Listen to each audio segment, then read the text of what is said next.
Olá, boa noite. Eu sou David Muto, está a ver o Conexão Angola na TP Notícias, o seu programa de análise e comentário à atualidade internacional, todo o sábado na TP Notícias, depois das 18 horas.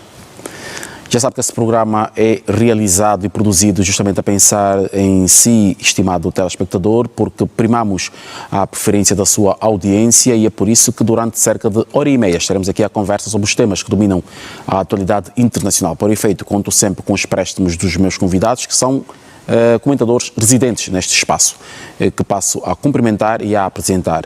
São o professor Almeida Henriques, que nos fala a partir de Luanda, e o Wellington Calazans, a partir de Estocolmo, na Suécia. A ambos, muito boa noite, bem-vindos a mais uma Conexão. Boa noite, David. Boa noite, professor. E você assistindo a TPA, um prazer estar aqui de volta. Vamos então olhar para os temas que marcaram a semana informativa e não tem sido diferente nas últimas semanas, justamente porque continuamos a passar pelos mesmos temas, pelas mesmas regiões, os mesmos assuntos, embora que com protagonistas e às vezes abordagens diferentes. Entretanto, a semana corre, outros temas e outros pequenos assuntos também surgem e que não deixam de merecer a nossa atenção e que merecem sempre uma análise pontual a nível da programação informativa da TPA Notícias de segunda a sexta-feira. O Conexão Angola olha para os assuntos macro a nível daquilo que é o domínio da programação informativa internacional. Desta feita, vamos continuar a olhar então para os assuntos que têm a ver com o Médio Oriente, a questão que tem a ver ainda também com a crise diplomática no continente americano, envolvendo Brasil, Estados Unidos da América e a Argentina, e também a questão das eleições no Brasil. Brasil que está a viver já um clima de pré-campanha eleitoral para as eleições de outubro. Wellington, começa por si justamente no Médio Oriente, com desenvolvimentos vários entre avanços, recuos e coisas novas e repetidas do presidente Donald Trump.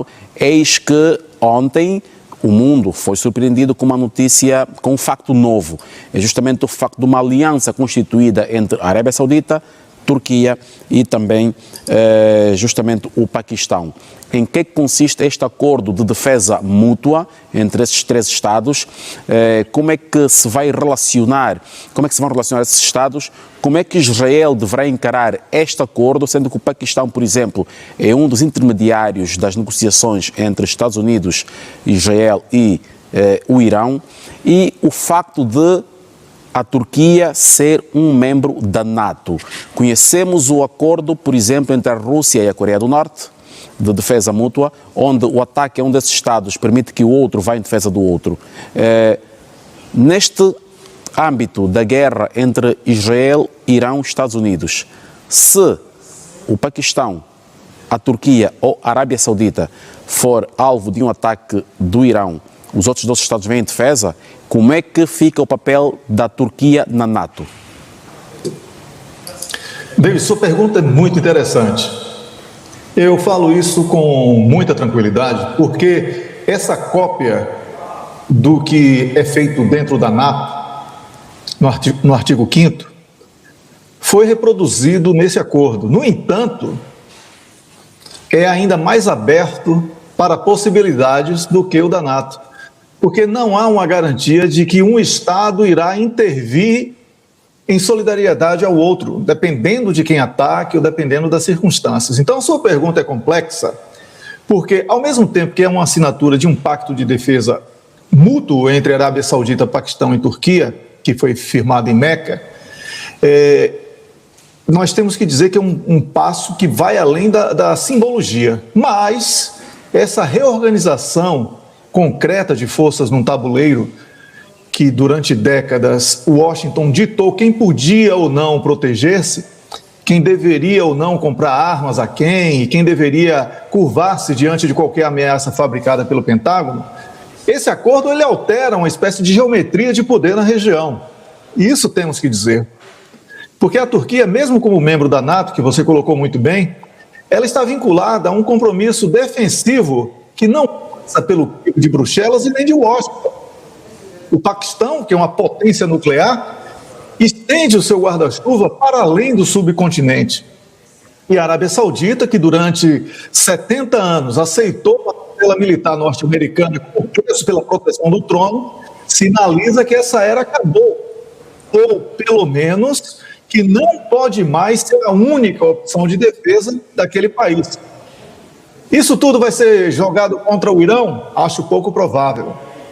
Como é que isso fica? Fica como um aviso que a segurança regional não será mais terceirizada a uma potência como os Estados Unidos da América, que usa bases militares como instrumentos de chantagem política. Então, quem quiser estabilidade no Médio Oriente terá de dialogar com os próprios países da região e não com uma espécie de embaixador norte-americano que se comporta como vice-rei. Então, nesse estágio que estamos vendo a coisa andar, temos essa questão do Estreito de Hormuz, que é por onde passa um pouco mais de cerca de 1/5 do petróleo mundial, não é? E que permanece como um ponto muito sensível nessa disputa. Então, qualquer escalada militar provocada, como sempre, por porta-aviões norte-americanos ou de Israel estacionados a poucos quilômetros da costa iraniana, isso tudo transforma aquele corredor de 33 quilômetros numa armadilha para a economia global. Então, a Arábia Saudita se viu ameaçada pelo Irão porque os Estados Unidos usaram o território da Arábia Saudita para atacar o Irão. Então, não é algo que devemos desprezar como uma nova circunstância de evitar o conflito e, ao mesmo tempo, evitar que a proteção dependa dos Estados Unidos da América. Então, os Estados Unidos não têm capacidade real de fechar ou controlar o Estreito de Hormuz sem provocar uma catástrofe energética que atingiriam diversos países. Então, temos aí uma situação em que muito vai ser dito sobre o acordo do Irão com Omã, que praticamente exclui Washington da agenda. Não é? Então, essa aliança que você colocou na abertura, ela é relevante, necessária e pode, sim, mudar esse novo cenário que está sendo formado na geopolítica daquela região. Por enquanto é isso, David. Wellington, volto a si ainda sobre essa questão do Médio Oriente, olhando agora para uma outra vertente, justamente já no que estava a dizer o professor Almeida. Esta semana foi bastante noticiado o facto de os Estados Unidos da América estarem com escassez de estoque de armamento, sobretudo munições de longo alcance, os mísseis Patriot, portanto mísseis de interseção. Donald Trump veio a público dizer que é mentira, diz que vai mandar procurar quem andou a disseminar essa informação para que sejam aplicadas, para que sejam levados à justiça e aplicadas penas duras.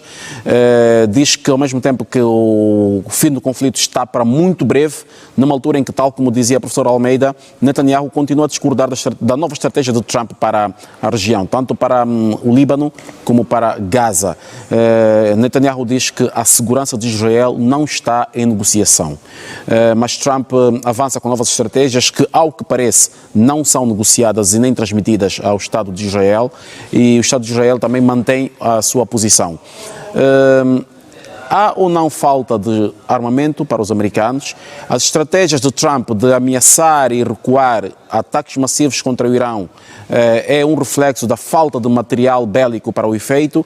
Até que ponto é que estamos diante de uma verdade ou diante de alguns rumores que não condizem à verdade? E o que é que se pode esperar que venha a acontecer nos próximos dias, nas próximas semanas, quando, por exemplo, há este caso de Israel mostrar que está algo desapontado com a maneira como a América está a conduzir o processo? David, começando por Israel, eu gostaria de dizer que é um país que depende dos Estados Unidos da América. Então, quando falamos que Israel está descontente, não podemos dizer que é um patrão falando para um empregado. É um país que precisa dos Estados Unidos da América e tenta se fazer de vítima na expectativa de continuar recebendo o apoio militar e também armas e outros equipamentos que são fundamentais numa disputa. Mas aqui estamos falando sobre uma questão tecnológica. Os Estados Unidos da América não dispõem realmente desses mísseis Patriot.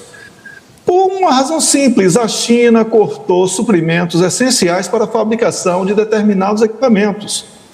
Então, o uso na Ucrânia, o uso também contra o Irão, Tudo isso faz com que os norte-americanos estejam com o cobertor curto. Se cobre a cabeça, descobre os pés. Se cobre os pés, descobre a cabeça.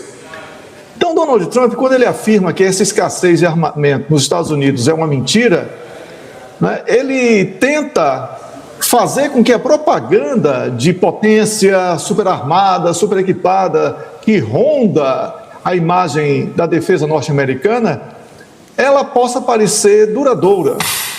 E são várias as razões. Ano eleitoral nos Estados Unidos, eleição de meio de um mandato, que pode culminar com uma derrota esmagadora do partido de Donald Trump, consequentemente o enfraquecimento de Donald Trump à frente da presidência, o que pode inclusive suscitar o seu impeachment. Então, estamos vendo aí um jogo muito simples de ser visto. É importante que as pessoas que estão apaixonadas pela ideia de propaganda de potência única tirem esse pensamento da cabeça. É preciso entender que estamos numa fase muito acelerada de uma transição para múltiplas forças no planeta. Então, não adianta os Estados Unidos atirarem por todos os lados, tentarem fazer com que a Europa se utilize de armas nucleares na região ali fronteiriça com Finlândia, com outros países ali como a Polônia e etc., para poder fazer uma certa ameaça à Rússia. Não adianta dizer que vai armar Taiwan e o Japão para lutar contra a China. Não adianta também dizer que vai derrotar o Irão a qualquer momento, como tem sido dito, e não é verdade. Então, quando Donald Trump declara que a guerra pode acabar em breve, David, essa frase ela é dita por qualquer outro líder. Essa frase deveria ser cumprida e não apenas uma palavra de Donald Trump, que sequer participa da grande negociação entre Irão e Omã. E o governo iraniano já disse, o acordo para a reabertura do Estreito de Hormuz só irá entrar em vigor se os Estados Unidos da América cumprirem o acordo de cessar-fogo.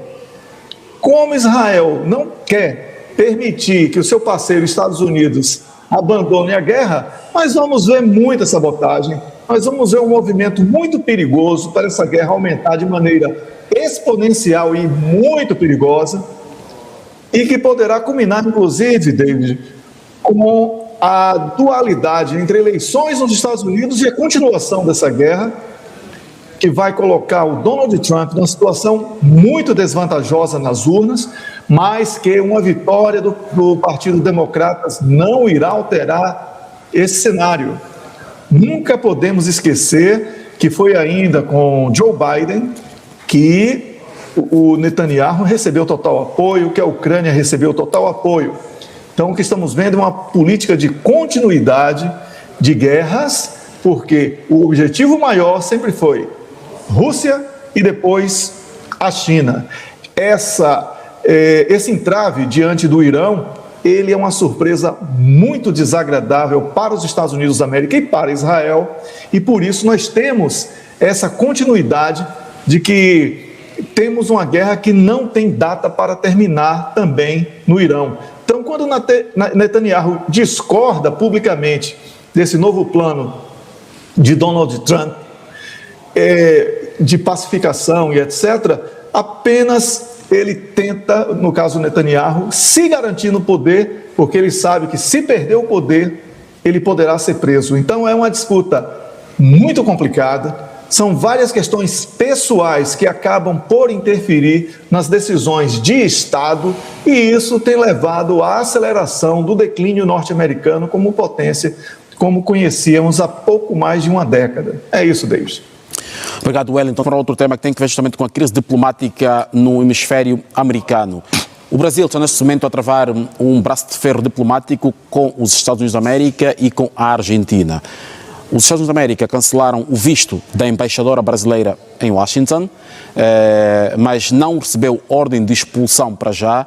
Ela deverá manter-se em Washington a trabalhar, mas se sair dos Estados Unidos terá que requerer um outro visto. E aí serão outros 500 a ver se é concedido ou não. Por outro lado, com a Argentina houve um rebaixamento das relações que neste momento já não é a nível de embaixadores, ficam apenas a nível de encarregados de negócios. Por conta de insultos, é assim que a administração de Brasília leu, insultos do presidente Milei contra autoridades, contra instituições do Brasil, nomeadamente o presidente da República e um juiz do Supremo Tribunal. O Brasil convocou o seu embaixador na Argentina e, ato contínuo, a Argentina também teve que convocar o seu embaixador no Brasil. E ficam agora as relações rebaixadas apenas a encarregado de negócios e com redução de pessoal diplomático. À vésperas de eleições no Brasil daqui a 2 meses. Até que ponto é que estamos aqui a olhar para questões ideológicas, questões políticas, questões técnicas, diplomáticas propriamente ditas, ou estamos aqui a olhar numa tentativa mais ideológica de direita, no sentido de estes 2 países unidos e com uma tendência que se vai observando por todo o corredor da América do Sul, América Latina de uma forma geral, para se tentar influenciar o curso das eleições no Brasil? David, a sua colocação ela é perfeita, porque ela traz o verdadeiro retrato geopolítico dessa situação. Então, não estamos falando aqui de nenhum governante preocupado com segurança eleitoral, nenhum governante, nem Trump, nem Milei, preocupado com a garantia de que o povo brasileiro terá transparência e etc. Tudo isso aí é uma tentativa muito explícita de favorecer Flávio Bolsonaro, que faz parte dessa política de direita. E Donald Trump se utiliza também do Milei como uma espécie de eco para tentar interferir, sim, nas eleições brasileiras, porque como ele perde na Ucrânia, como ele perde no Irão, como ele vai perder para a China se for tentar promover uma guerra através de Taiwan e Japão contra a China. Então, Donald Trump precisa fazer da América Latina o seu quintal, só que ele não vai conseguir, porque não tem dinheiro, não tem arma, não tem condição, não tem sequer uma capacidade bélica de se manter por longo tempo em tantas frentes que tem apontado como possíveis guerras norte-americanas. Então, o que estamos vendo aí é um ruído protocolar, é uma tentativa muito coordenada e muito desajeitada de tentar dobrar o Estado brasileiro por dentro e usar como alavanca a diplomacia e como pretexto a proteção de um réu. E, nesse caso, o réu aí é a família Bolsonaro, é a família Ré, porque o cancelamento do visto da embaixadora do Brasil em Washington e também o rebaixamento das relações com a Argentina são 2 faces da mesma moeda. Há de vermos aqui que potências vizinhas e hemisféricas decidiram tratar o Brasil não como nação soberana, mas como uma espécie de quintal, onde se intervém conforme a conveniência eleitoral alheia. Então nós precisamos começar por esse gesto norte-americano de revogar o visto de uma embaixadora. Falta completa de respeito. Os Estados Unidos precisam de produtos brasileiros. Então os Estados Unidos deveriam tratar muito melhor o Brasil e tratar com muito respeito. É importante lembrar que a China, que a própria Rússia, o próprio Irão e outros países, especialmente dos BRICS, eles começam a buscar os produtos que seriam encaminhados para os Estados Unidos da América e começam a absorver uma mão de obra e uma qualificação brasileira em exportação que Donald Trump tem desprezado e tenta aí, de alguma maneira, mostrar que tem poder dentro do Brasil. Obviamente que temos uma imprensa que faz eco a esse tipo de absurdo de Donald Trump, que não manda sequer dentro da própria casa, imagine em outros países.